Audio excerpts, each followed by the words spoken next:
The true phenomena goes back into our prehistory, and I'm talking hundreds of thousands of years. There's always been that interaction with humanity through our development, for the better and sometimes for the worse. What we're seeing today more than ever is this deceptive nature that has crept in, and a lot of the technology which is man-made being portrayed as being something else. If we go back to the 1970s, 80s, 90s, it was all generally accepted that we were dealing with aliens. And my argument has always been, well, where are they? Where are they hanging out? And the other thing that is really very strange, and I think all ufologists and researchers clocked this, was when the news media started to report UAPs, and that changed from unidentified flying object to unidentified aerial phenomena. And that was very strange. And I think that the system that we serve, or at least the higher establishments, could well be aware of what we're really dealing with. And now we have a programmed public that they're going to say, hang on a minute, we don't know now how to explain to the public what this phenomena is, because if they really knew the truth of this, it would just go AWOL. The use of language is very, very descriptive and deceptive in its own right. You know, you've got these people a year ago, 2 years ago, who were coming across in their fighter jets, seeing these UAPs. Now, what exactly was a UAP? I'm no scientist, but I know a damn balloon when I see one. So why are we not calling it a balloon? Instead, the language was altered to UAP. That is insidious. It's rather like a huge jigsaw puzzle. And we were trying to put all the pieces together to form some kind of picture. This thing keeps muddying it.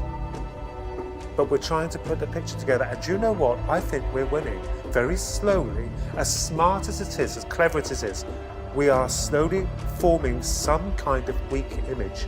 And I think with new people on the block, new kids on the block, it can only get stronger. The thinking nowadays, especially within ufology and even evangelicalism, is it's so binary, it's either or. And unfortunately, the phenomenon we're dealing with is much larger. And anybody with a cursory knowledge of this intelligence knows it's eclipsing all of those models.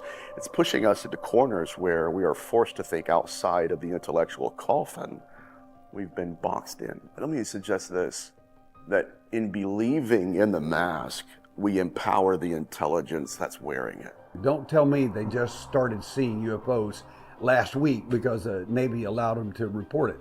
They've been seeing this stuff forever. This will entail huge psychological and emotional issues and problems if you were to tell the public, look, we've lied to you about UFOs, we've pushed forward this narrative that they're coming from another planet, that it's all love and light, but the reality is very, very different. And this will also, and I do understand with those people who have their religious infrastructures or their religious ideologies that will be questionable at that stage. And I think and feel that, you know, we have been right. I feel that we're right. I really do, because through my own personal experience, tells me that we're not dealing with Venetians or Martians or those from Zeta Reticuli. No, we're dealing with a force that is very clever and knows us more than we know ourselves. The question implies that the model we have is currently working.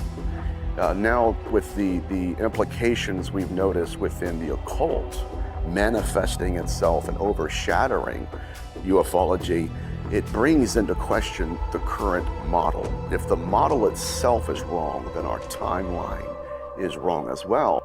Homo sapiens sapien on Earth has been plagued unmercifully, manipulated unmercifully.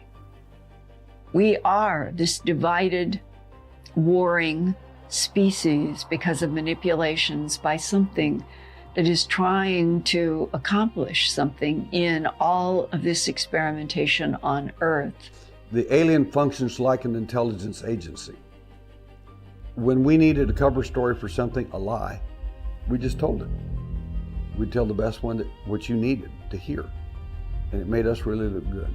And the fact is, if that didn't work, we just tell another one and another one. Look, anytime as a former police officer I see a body laying on the floor, with a knife sticking out of it, and there's 8 witnesses there, and I ask you who did it, what happened, and all of you give me a different story, you're all going downtown.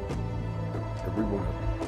Why is that significant? That metaphor carries over to the UFO world.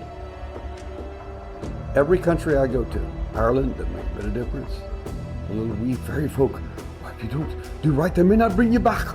You know, it doesn't matter where you go. I go to Istanbul, Turkey, and I'm on the airplane talking to the guy. I said, well, that's fascinating stuff, but we don't have stuff like that here. I said, yes, you do. No, we don't. Yes, you do. No, we don't. I said, what about the jinn? We don't talk about them. You've got 8 different stories told 8 different nations. We still got the body on the floor, and now I'm getting 8 different stories. Why do I think somebody's lying to me? Imagine intelligence that can fabricate reality. And I say that with intention. The paradox of language we have to employ when describing this phenomenon, it's not an accident.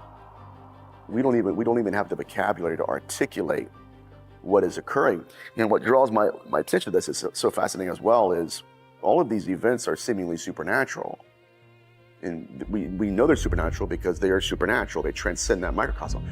But what about these supernatural events that are appearing as natural to us, where the phenomenon is hiding in places we didn't know it was hiding in? People doing things, committing things, and believing all of this, it's intertwined. And so there is an ontological connection between us and it. So from my perspective, we always had this connection. And again, I was seeing this cross-migration of details from one particular phenomena into another field. And then I was finding it in another field, and then another field. So again, looking at this umbrella term and this umbrella situation, I was able to see, wait a minute, and create this hypothesis, which others have arrived at as well, in seeing this is coming from the same source. So from that particular perspective, I wanted to accelerate further and see, right, let's follow the line, let's follow the data. What is there in history that is giving us some suggestions here of what to follow? I started tracking that line, and to the point where I believe we may have identified the source. The model we're operating off of now suggests that disclosure will come to in the future. It will just arrive. And with the emergence of esotericism in building altars in New Mexico, that model implies that disclosure could be wrong in terms of it's in the future. What if disclosure occurred in the past, and because we misunderstood it, it didn't fit our blueprint? For some reason, this is a strange model, but the results and the evidence absolutely suggest this, that there is an intimate connection with building altars, ritual magic, and whatever these entities are. And I'm not even talking about the mask. The problem with the model that I inherited, even with secular ufology, evangelical, all of that combined, is we did not anticipate our rules to only have applied to the mask itself. We wanted to break apart those encounters, analyze them, and see what was going on. We do have a lot of stories that people will tell us of their encounters, and those stories have value, but they're not everything.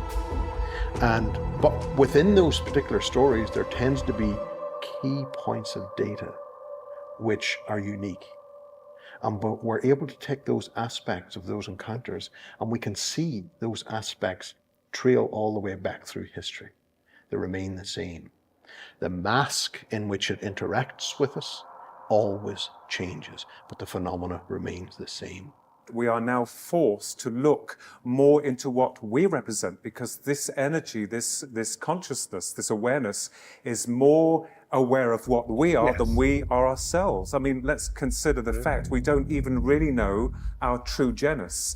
Everything is all okay if it lies within the annals of faith or hope, or the cold, rational, scientific explanation about how it all happened. There are two parts which the system wants us to embrace, but not when it comes to the reality of the situation. It runs. It doesn't want to talk. You see, even back through, if we go back through history and look at the broader picture again, you know, we can see this aspect of the way the gods interacted with us. We had to follow the gods' word, the gods' advice to the letter. Otherwise, we were banished to the winds. And the same phenomena can be seen within ufology, with the entities that are coming through ufology. They're here for the betterment of the human race and the world. Let's get this straight. They couldn't really give a damn about humanity. It's the planet that they're interested in, because they're already here. The current model is they're seeding us with technology itself. That only works within the materialistic ufology. What if they're seeding us with the incantations first and the technology came second? That in itself would implicate something more existential, ontological, and symbiotic, where they are not us, but they need us to be them. And that's a very interesting take on it, but there's a reason why they give us the illusion of power, feed us, and I said this in a previous lecture, where they realized that in order to conjure us, they realized they had to appear as the one being conjured. And it's that illusion of control that a lot of people buy into. This is the byproduct of an entity that would diversify itself. And in many cases, it would lean into archetypes that fit our worldview. There are times where the phenomenon would put on that mask and play the role of the demon. Oh, the holy water works. Until suddenly, out of nowhere, the pathology mutates and that proto-intelligence steps out of the mask, makes eye contact with us as a species, and only then do we realize, wait a minute, there were laws and rules they were playing by. We were ignorant of. And there seems to be a control mechanism of perception management employed. The aspect of demonology is simply another mask. It's another mask of the phenomena that lies behind that. And that's something that we need to step forward to the line and identify the masks, but be prepared to move them out of the way to examine what's behind the curtain. And that is where the value in what we're doing today comes into effect, because we're getting people now not to accept the initial details that are being delivered, whether through seance or through an encounter with an alien, an alleged alien, or whatever the case may be. We're now saying, and we're setting some ground rules for folks who are investigating to say, don't accept the first thing, challenge it. Because if something is there for your benefit, it's not going to mind a few questions for clarity. What we tend to see with the phenomena, though, is that there's a deceptive edge to it, and when you do question it, you go, excuse me, like Columbo, doing one more thing, that the phenomena backs off immediately. It does not want to answer that. It does not want to be discovered. Number one, we have to study it with the ability to embrace any and all dark aspects. That's the very first step to this. Now, to answer your question specifically, we don't even know the rules they're playing by. We don't know the game they're playing.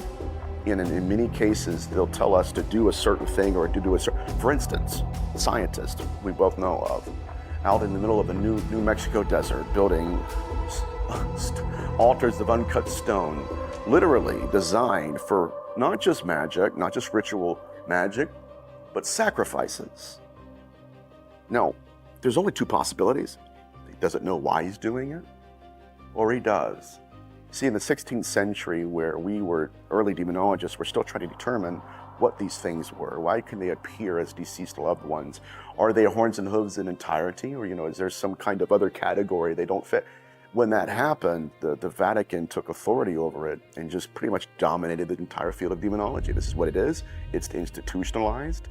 Anything outside of that blueprint doesn't exist. And then yet it's antithetical to the earliest demonology that was being done. Father Silvestro Avamino was throwing amulets and holy water on a pagan demon, wondering why his model wasn't working. Then he called it a pagan demon, which is a paradox. But what we're witnessing again is these current models, both in history and today in modernity, they're failing because we've compartmentalized, in my opinion, a singular intelligence. And when we compartmentalize and denominate a singular intelligence, it gives it an easier way to mask itself. A lot of the interaction that we have been led to believe that it is the aliens, it is the ghosts, it is the jinn, etc., etc., etc., etc., when in reality, it's not. It's not where we thought it comes from, nor, and this is very important, nor is it our ancestors. I think there's great value in analyzing an encounter that someone may have with whatever appearance that it should take. Its valuation becomes exceptionally important within the first 20 seconds. And that is a rule that I've set out. I said the 20-second rule, that is exceptionally important to understand. Within those 20 seconds, we are given the information as to what the nature of this phenomena is. And if we refuse to see that, if we refuse to acknowledge that, hear it, or feel it, then we're lost to it. So, and what tends to happen is that this phenomenon, when it appears, it will appear as a bright light. It will use whatever is necessary to capture that conscious connection. The moment that is hooked, we have lost the battle. With the help of many other people, I saw the phenomena beyond what we've been sold, what we've been told. The last experience was 9th of April 2016 at precisely 11:15 p.m. at night. After that, there was no more. Through the acknowledgement of what we may be dealing with, it's as if, like I do joke and say, perhaps me and my twin brother were to them washed out old has-beens, or that an acknowledgement that we've kind of clocked what's going on. And it's like, well, the game's over. We need to remove ourselves away from them because we need to attach to someone else. But certainly, I felt beforehand that, wow, I'm connected with aliens from another planet. They're interested in me. And it's like this dimension of opening of other areas of the psyche, of consciousness, of life after death was really prevalent and something that still pushes me. But perhaps the phenomena was feeding off of that as well. I think it is very, very deceptive. This force is not only universal, but the manner in which it can hide itself behind is infinite, I believe. It's very infinite. And I, myself, how I reached that own conclusion was through, perhaps in the past, looking at the graves themselves. And the people telling me when I drew them or illustrated them, they would say, that's not how they looked. Oh, so they differ again and again and again, so we have different shapes, different sizes. And not just that, but the fairies. A ufologist told me that his mother met a fairy once and she gave her this bottle of elixir. She told her to drink it. If she drank this bottle, liquid, she'd never get ill. She drank it, she never got ill. That's not a fairy. But in the past, people would have believed it. I would have believed it when I was younger. Yeah. Because my grandma talked about fairies, and I think she was covering it for something else. Our ancestors are much wiser than we give them credit, I think. If you enjoyed this, make sure to watch the next video on Awaken Zone. Don't forget to subscribe and hit the notification bell, but you won't want to miss what's coming next.